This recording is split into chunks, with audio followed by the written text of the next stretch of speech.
Hard-pressed to deal with their debt mountains and repair their budgets, European governments have resorted to auctioning off the family silver.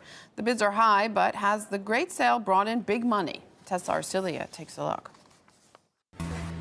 It's been dubbed the Great European Fire Sale.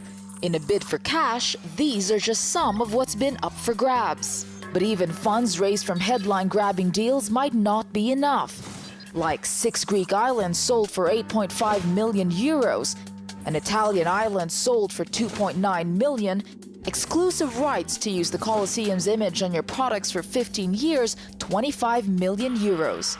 Government debt in the Eurozone is greater now than it was a year ago, and some of these sales have led to public anger and frustration. They're selling history and culture, they're selling beauty, things that are priceless, and they've attached a price tag to it. I think that's absolutely reprehensible. There's absolutely no guarantee that privatization will help consumers at all.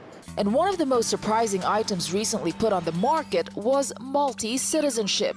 For a little over €1 million, you get a Maltese passport and therefore become an EU citizen, a move that's been put on hold as 2/3 of the public and opposition leaders cry foul. The very fact that Malta is put in the same league of countries which are in dire straits meant huge international damage which was uncalled for, because Malta to date has one of the lowest rates of unemployment in the whole European Union. It's a question of principle. Our citizenship should not be put out on sale. Proponents of privatization see it as a necessity for EU nations that are in dire straits, but also warn that buying Europe at a bargain may not be as much of a jackpot as one might think. If I were an investor, I wouldn't be buying many of these things. All of these countries have serious political risks for any kind of foreign investor. Anybody trying to buy an asset in France or buy an asset in Italy has to reckon with the possibility that 10, 20 years down the line, a government is just going to nationalize whatever they want to nationalize. But for what it's worth, the sale continues. Tesa Arcilla, RT. And financial expert Patrick Young believes the fire sale is a mere distraction from the real problems plaguing the Eurozone. When you've had a swinging, incredible recession, as we've seen in many parts of Europe, there will ultimately be a point in time when the economy bounces back to some degree. But truly, the problem is that the euro is still fundamentally a cancerous, disorganized monetary system at the core of the European Union.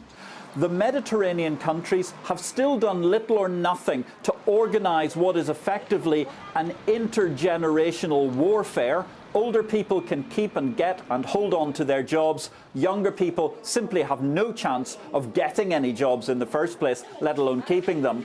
And therefore, we do not have a sustainable recovery. Europe is trying to paper over the cracks. It is simply failing to address the very, very substantive issues. Europe needs to restructure. It needs to be more competitive because already other countries are eating its lunch.